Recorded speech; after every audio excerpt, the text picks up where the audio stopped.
What's up, guys?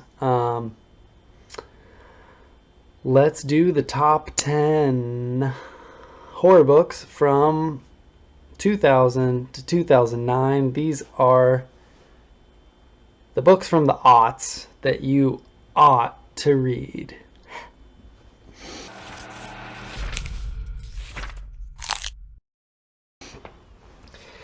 All right. Yeah, let's do it finally. So, not too much of a preamble here. I'm just going to say the same things I said in the 90s ones and the 80s. No Stephen King, no young adult, no middle grade, no dark thrillers or anything like that. This is just purely horror books written from 2000 to 2009. For me, when I was getting into horror, obviously I started with Stephen King, but when I moved off Stephen King, at the time, when I was starting to read these things, it was these Dorchester pub, like, leisure books that were big, like this era of book. Like, I guarantee this is, 2007. So, like, this era of book was everywhere at the Barnes & Noble in the horror section. And so I read a ton of them when I started getting off Stephen King and onto other horror authors. And so in this period of time, I read 35 purely horror books released in this decade. So of those, this is my top 10.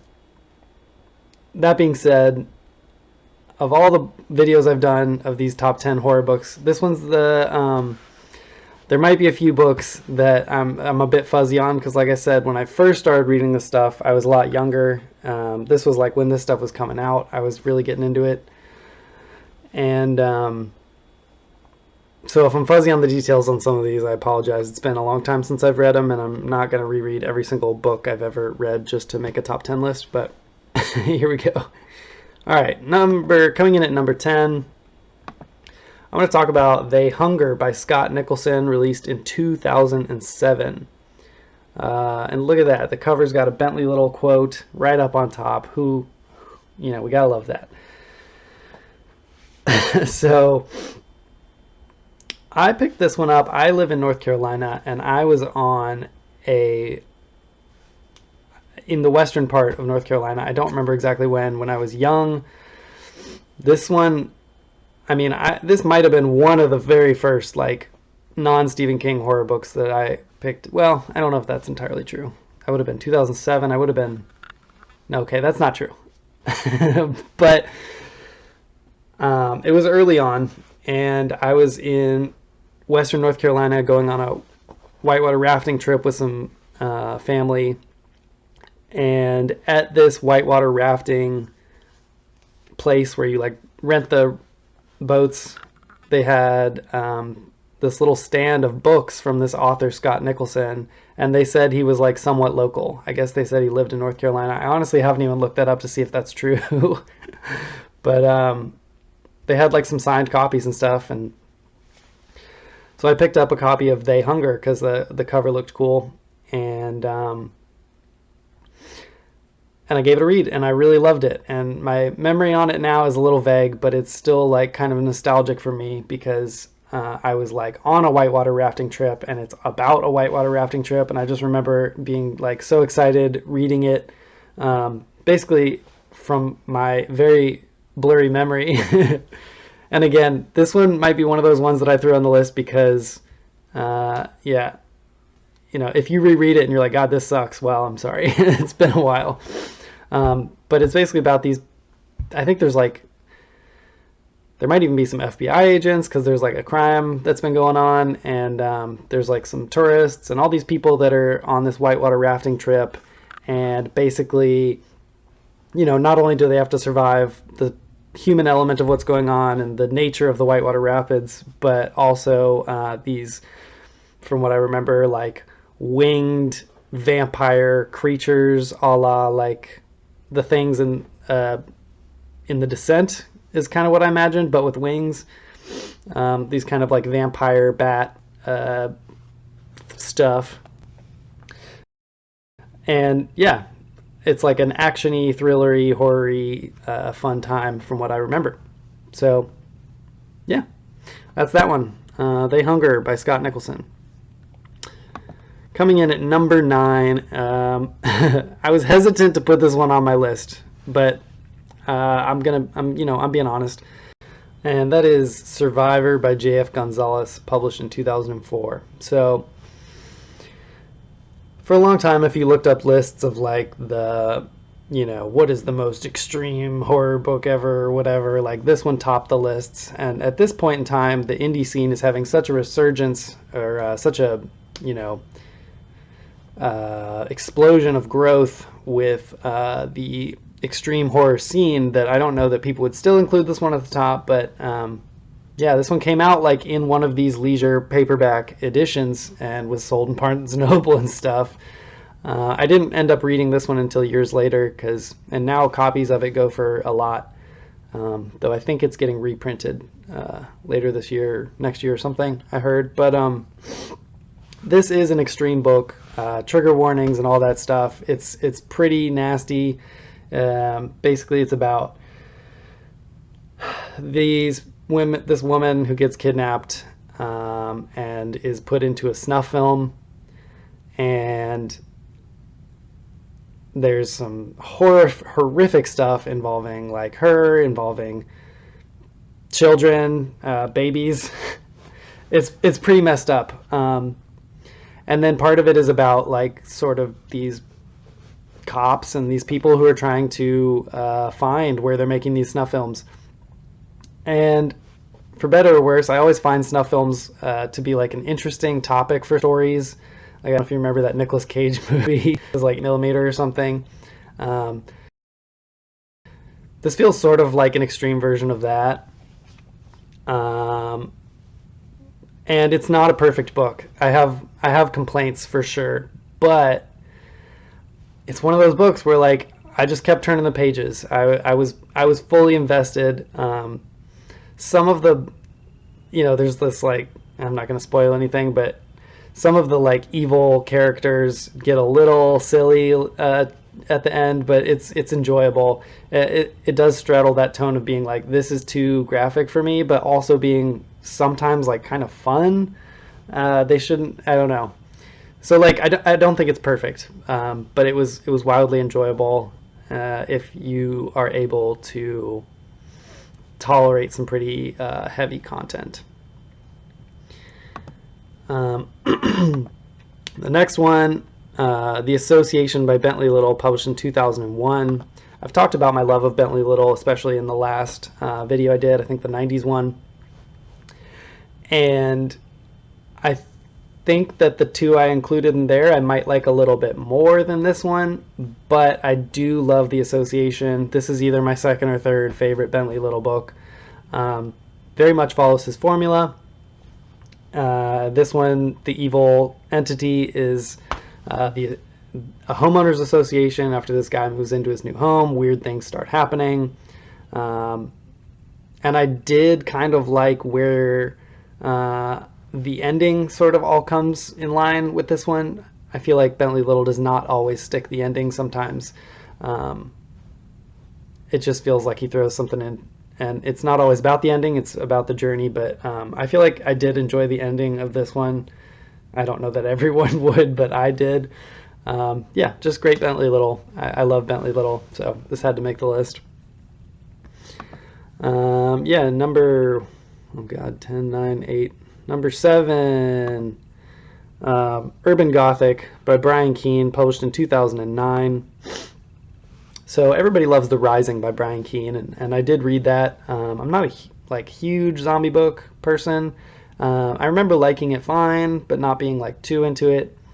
I think where Brian Keene really hit it for me was with two books he wrote, Urban Gothic and Castaways.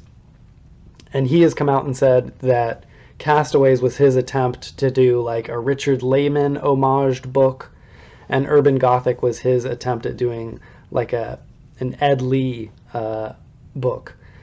And I liked both. Castaways didn't make the list, but Urban Gothic did. It's basically about, I think it's like, I can't remember now, Detroit or Chicago, in like the rundown ghetto part of the city. These people go into this house, and there's these like mutant, deformed creature human things that are just brutally murdering people in this house. It's fast paced, it's fun, it's violent, it's gory, and for people who are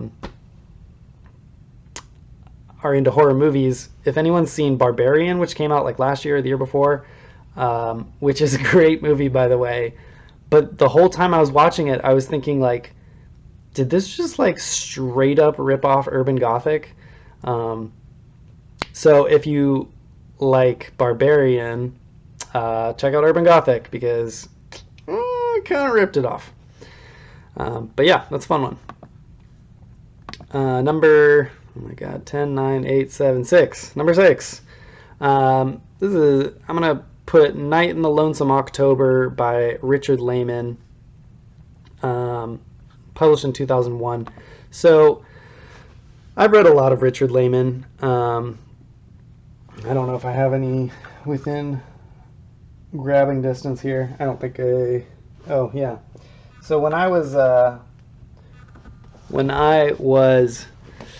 20, I bought a one-way ticket to Bangkok and just traveled around Southeast Asia for like 2.5 months until I ran out of money, and then flew home. And for the last 5 or 6 days, I was hanging out in Singapore, waiting to catch my flight home, kind of just chilling, didn't have a ton of money. I went into a used bookstore and found like 30 Richard Lehman books, all of them these UK editions, these like headline editions, which in my opinion have the way better covers. And they were all like $1. And so I bought like all of them.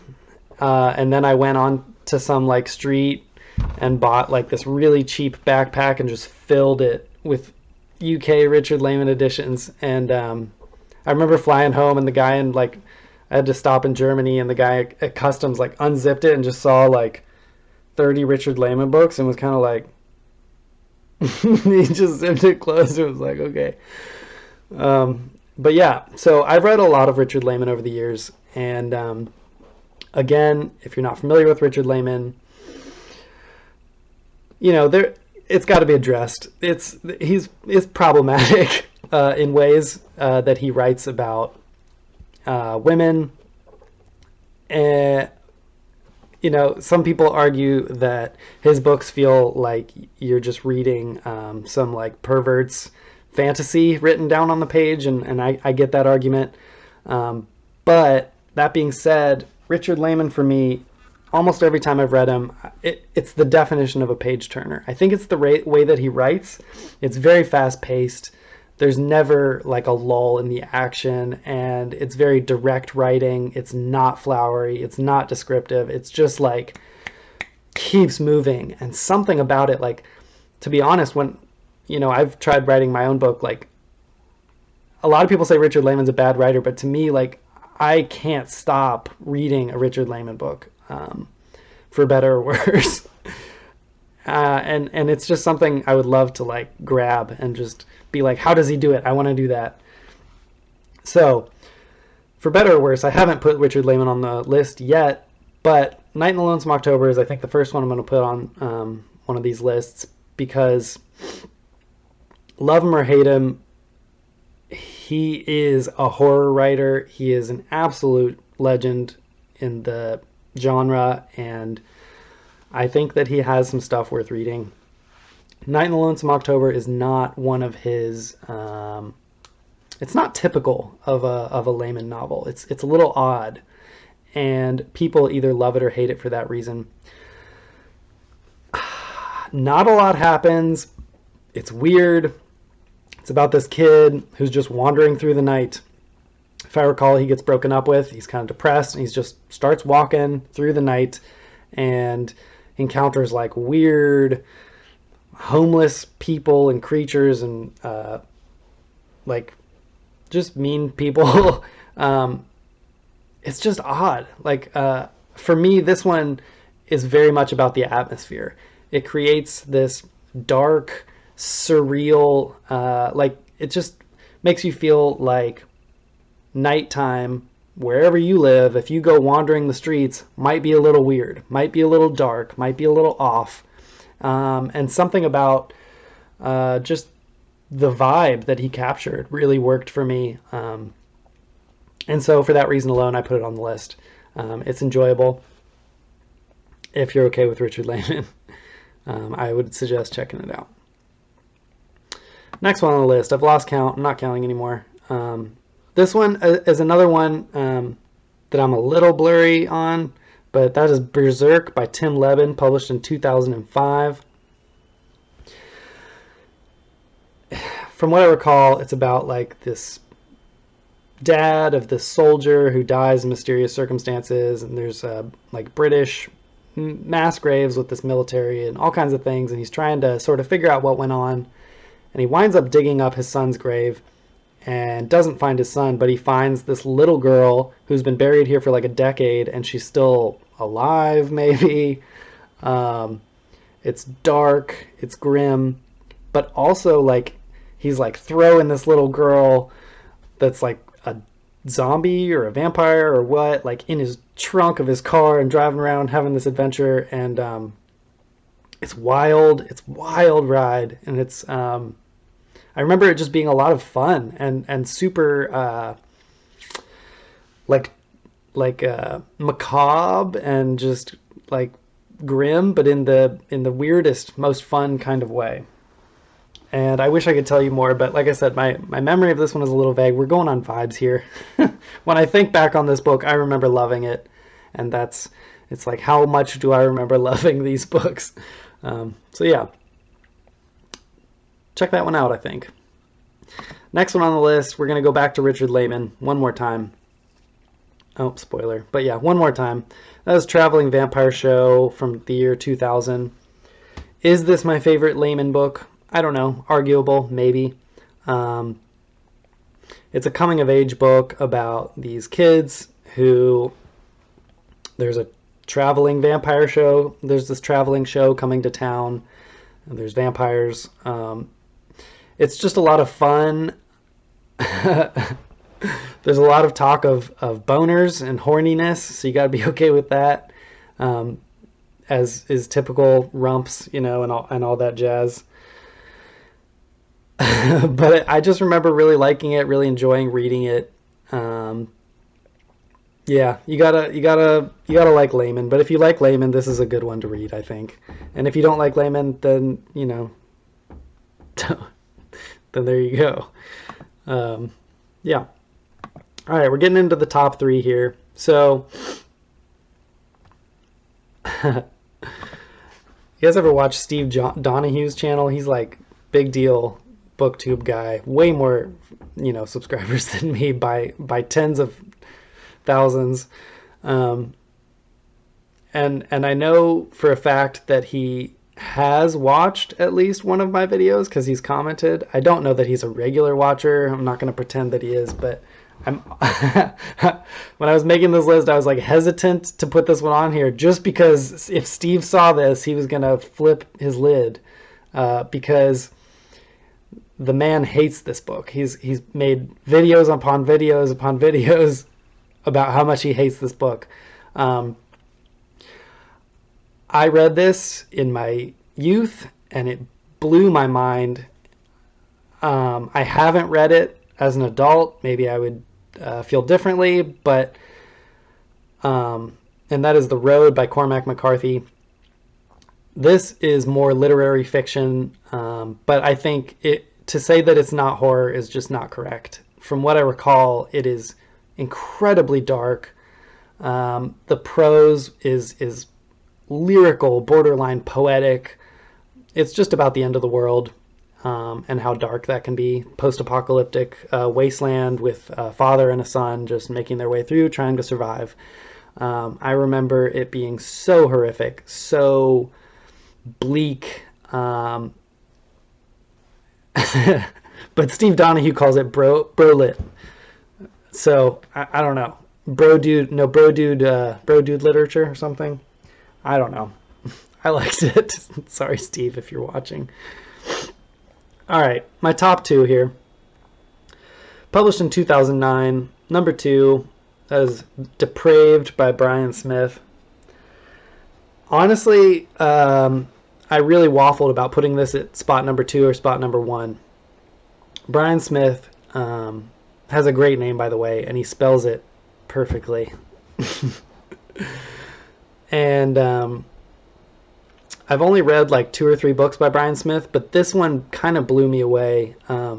Something about his writing style is just like cool. It's the definition of cool. Like while you're reading it, you're just like, man, this is so cool. And it's also fast-paced. This one is, I feel like it should be a movie. It's like a fun Texas Chainsaw Massacre type thing in book form, unapologetic horror. Basically just about these people who wind up in this town, and the entire town is cannibals. Like the police, like everybody, the entire town, for like once a year they do this thing. I can't remember what it's called, but they eat. Like I think the rest of the year they're normal people, but it's like this tradition that goes back centuries, and so they've been upholding this tradition of like doing this feast, and they've all got to like capture someone to kill and eat for this giant community feast. And it's about these people who wind up in this town, and they're just running around trying to survive. And what a wild, fun, bloody, gory ride it is, and cool prose. Whatever that means. I thought it was cool. All right, number one book of the aughts for me is The Ruins by Scott Smith, published in 2006. I read this one after having seen the movie because I loved the movie so much. Any sort of like vacation horror, I'm there. I'm in. And I loved the movie, and a coworker at the office I was working at the time had the book, and he was like, because we were talking about the movie, he let me borrow it. I read it in like a day or two. I remember just being obsessed with it. Once again, my isolation horror, like a bottle episode kind of thing. Basically, these people are vacationing in Mexico. They find these ruins. They climb up on these ruins to explore, and then like the locals won't let them off because there's these like vines that like get into your skin, and like you can see them crawling around under your skin, and this parasitic vegetation is contained to these ruins. So they're basically like, yeah, you can't get off now because you're going to spread it. We can't allow that. And so they're just trapped on there, like cutting into themselves, trying to remove these, and they're like losing their minds a little bit. And it's so good. I loved it so much. So yeah, The Ruins by Scott Smith is my number one. And that's it, guys. That is my top 10 books of the aughts that you ought to read. 2000 to 2009 horror. I think at some point I will make just like a modern horror. I don't know what the real definition of that would be, but for me, I'm just going to call it 2010 to now. I haven't made my list for that yet, so we'll see. I'll do it at some point in the coming months, but yeah, there you go. Thanks for watching, guys. Let me know if you've read any of these and you think they're terrible or great or whatever. You got recommendations? I'd love to hear from you in the comments. Thanks.